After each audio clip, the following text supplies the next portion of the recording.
but the legend of Hulk Hogan lived forever. Hello and welcome to another marvelous video. I'm your host Will. Recently, Netflix has dropped a documentary that has fans and critics alike angry, and for good reason. They glossed over some interesting facts about the character, and in this video, we're gonna go over those controversies about Hulk Hogan. Let's get to it.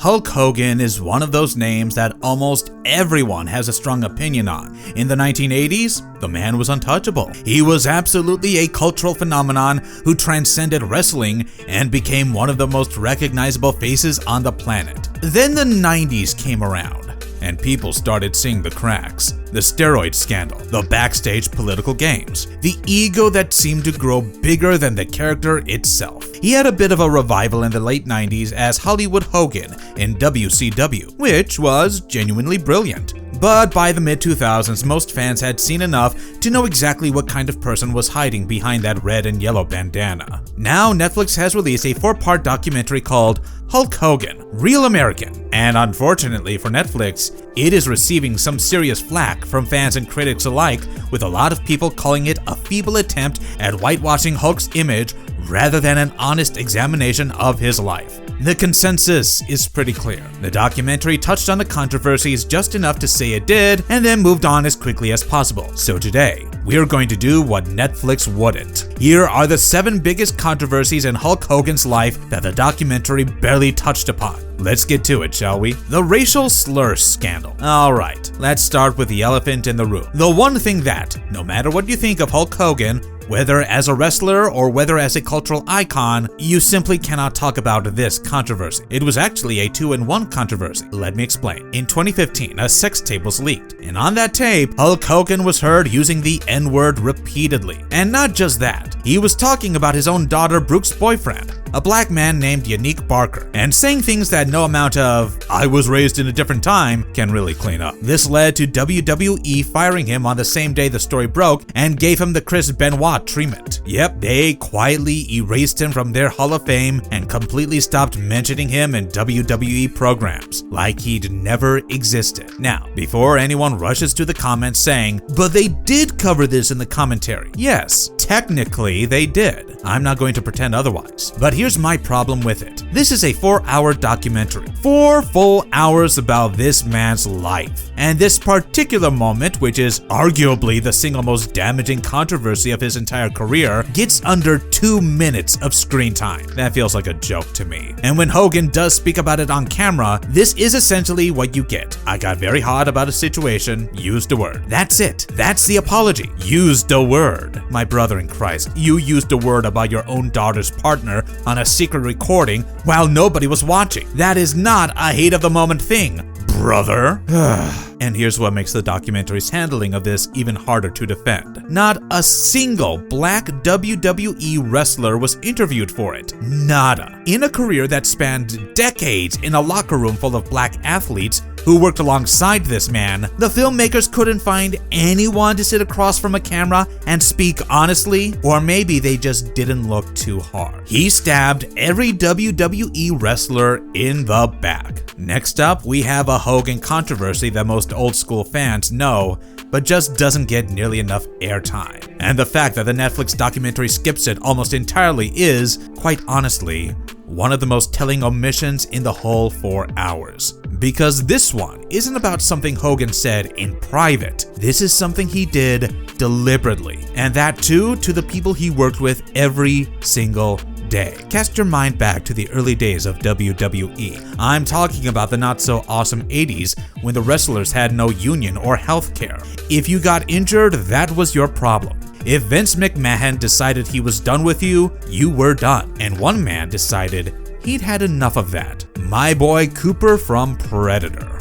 Jesse Ventura, who started quietly organizing the locker room by talking to talent and building something that could actually protect these performers as human beings, not just as corporate assets. When Hogan found out, instead of joining and standing with his mates, he went straight to the principal's office and told Vince everything. The union was dead before it ever had a chance to breathe. Now, think about what that actually means. An entire generation of WWE performers, people who broke their bodies night after night, who wrestled through injuries, who had nothing to fall back on when their careers ended and were denied basic protections because Hulk Hogan chose his relationship with the boss over his relationship with his colleagues. Jesse Ventura is actually interviewed in the Netflix documentary. He sits there on camera for a meaningful stretch of time, and not once does the documentary bring this up. The man Hulk Hogan betrayed is right there on screen, and the filmmakers just let it go. If that doesn't tell you everything you need to know about how this documentary was made, I don't know what will. The Bret Hart story. If you want to understand how Hulk Hogan really operated backstage, what he did with Bret the Hitman Hart is probably your clearest window into it. Bret Hart is widely considered one of the most technically gifted wrestlers to ever step into a ring. I know a lot of younger fans hate him today and mock him as the bitter man that he has become. But to the young fans out there, have you ever stopped and wondered why Bret became like this? Well, let me tell you that to a certain extent, Hulk Hogan is also responsible for it. Yep.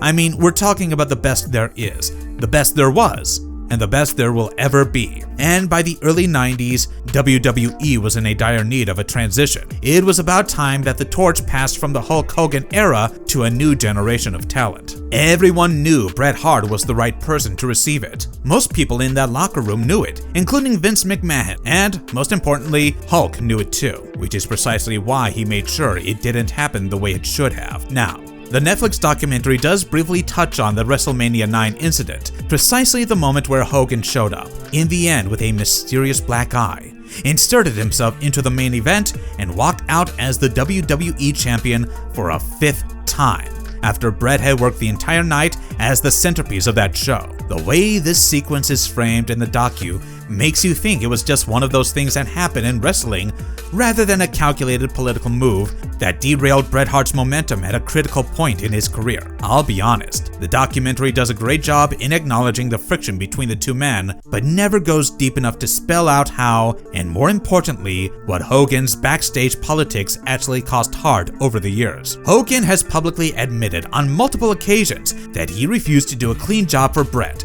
and the documentary treats all of this like a personality clash between two proud men rather than what it really was. One man systematically using power to hold another man down. In the documentary, Bret says that in the early days, he had held up his hand to shake Hogan's hands, but Hogan ignored Bret. When asked about this, Hogan said he must have been drunk. I say, yeah, drunk he was, on power. The WrestleMania 19 money dispute. The Netflix docu creates the impression that Hogan's second run with WWE came to a natural and somewhat graceful conclusion. Well, sorry to burst your bubble, but the reality is considerably less flattering. After WrestleMania 19 in Seattle, where Hogan worked a match against Vince McMahon himself in a brutal street fight, Hogan was reportedly furious with the payout he received. He felt the money did not reflect his value and what he believed he brought to the event. And rather than negotiations leading anywhere productive, the relationship soured and he was gone again. Now, on one level, you can almost understand a performer wanting fair compensation for their work. That's fair, right?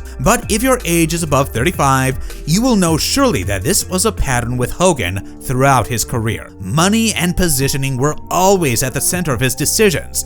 Whether it was the move to WCW in '94, the contractual disputes that followed him through that era, or the various returns and departures from WWE that left fans constantly guessing where he would land next. The documentary presents a man who was driven by passion for the business and love for the fans. And those things were real, but they existed alongside a very calculated eye for leverage and compensation that the filmmakers seemed completely uninterested in examining honestly. Where is Brooke Hogan? Of all the things the Netflix documentary glosses over, this one might be the hardest to stomach.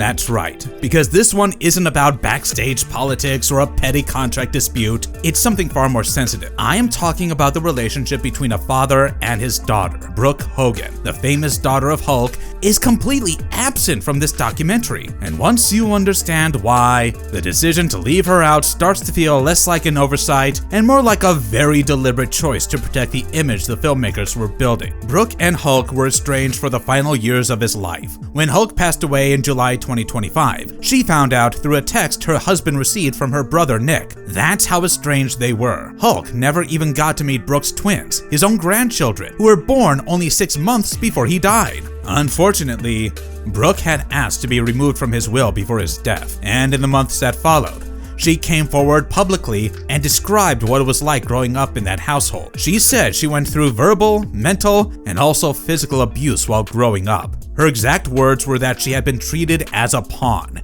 and made to feel completely naive about the reality of her own family. Of course, the racial slur tape had a deeply personal dimension for Brooke that never gets explored, since those slurs were directed at Brooke's own boyfriend at the time. She later said that while her father received enormous public sympathy during that scandal, nobody stopped to ask what it felt like for her and her partner to be at the absolute center of it. Also, WWE didn't invite Brooke to his tribute after his death. The documentary had the chance to reckon honestly with all of this and chose a different path entirely. Weird, isn't it? 3 marriages, 3 very different stories. The Netflix documentary devotes substantial time to Hulk's first marriage to Linda Claridge, which began in 1983 and lasted over 2 decades. They had 2 kids together, Brooke in 88 and Nick in 90. And the family became a full-blown media spectacle when VH1 launched Hogan Knows Best in 2005. But what ended that marriage is handled very carefully in the documentary. Linda's public account is that Hulk was having an affair with Christiane Plant,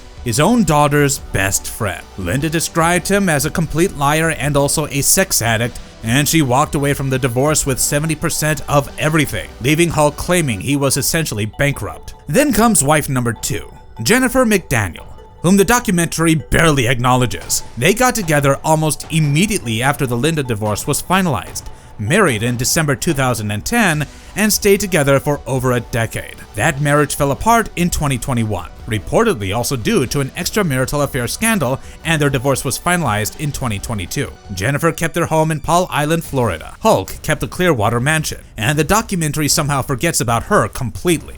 His 3rd marriage was to Sky Daly, who is a yoga instructor and mother of 3, 25 years his junior, whom he met in 2022 and married in September 2023. They had barely been married 2 years when he died. Sky is the wife the documentary focuses on, understandably, as she was there at the end. But the broader picture of a man who moved from marriage to marriage, each one framed by financial disputes, affairs, and estranged family members, is never assembled honestly across these 4 hours. The documentary gives you Linda, skips Jennifer almost entirely, and uses Sky as the warm final chapter. 3 marriages, 1 story told. We know it's gotta be more complicated than that. SummerSlam 2005. Alright, this last one is a bit different from everything else we've covered, but if you're a wrestling fan like me, you're gonna love this. The Netflix documentary does include the footage from the infamous SummerSlam 2005 match between Hulk Hogan and Shawn Michaels. And if you watched that match without knowing the backstory, you probably just thought Shawn Michaels was having a very strange night. He was flopping around the ring like a man who had lost control of his own limbs. Every single move Hogan made,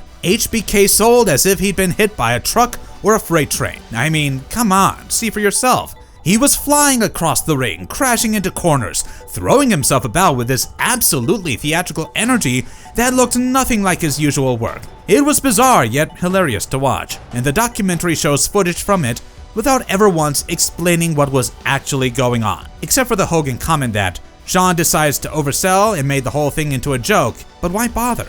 So, here's what was actually going on. The original plan for the Hogan and Michaels feud was a multi-match series, where the 2 would trade wins before a final blow-off match, you know? I'm talking about a proper money-drawing program like how we see in wrestling between 2 big stars. Think Cena versus Orton, or Brock versus Taker. Hogan did agree at first to the broad concept, but then refused to commit to losing any match in the series. He also refused to work a babyface versus babyface match, insisting that Michaels turn heel despite the fact that Michaels had rebuilt himself as a beloved good guy since returning from retirement and had absolutely no interest in going back to being a villain. WWE management told Michaels it was ultimately Hogan's call. Shades of early 90s, I see. So Michaels had to turn heel, did the hard work of building the feud, and then Hogan quietly backed out of the entire multi-match plan, leaving SummerSlam as a one and done. So Michaels decided to handle it his own way. In his own words, at a 2014 fan event, we were gonna do a best of 3. And at the last minute, he backed out. So that day, I poked the bear all day. I already knew what I was gonna do. And what he did was perform the most theatrical, overselling performance of his career, mocking Hogan's limited moveset in front of thousands of people live and millions watching at home. Nobody backstage was happy, but as Michaels himself noted, the fans loved it, and he knew he was safe. He later admitted it wasn't professional, but he also never said he regretted it. This tells you that even in his later years, Hogan was still a big old child. And there you have it. 7 stories that a 4-hour documentary somehow didn't find the time to tell properly. However, none of this takes away from what Hulk Hogan accomplished inside a wrestling ring. The man's impact on professional wrestling is undeniable, but a documentary that runs 4 hours and still manages to leave all of this on the table isn't really a documentary. It's a highlight reel with a sad ending attached. I'll be the first to admit that Hulk Hogan had issues, and the least any of us can do is acknowledge that honestly. If you enjoyed this video, drop a like, share it with a wrestling fan who's seen the doc, and let us know in the comments which omission you found the most glaring. Subscribe to our channel for more. Until then, take care. Ciao.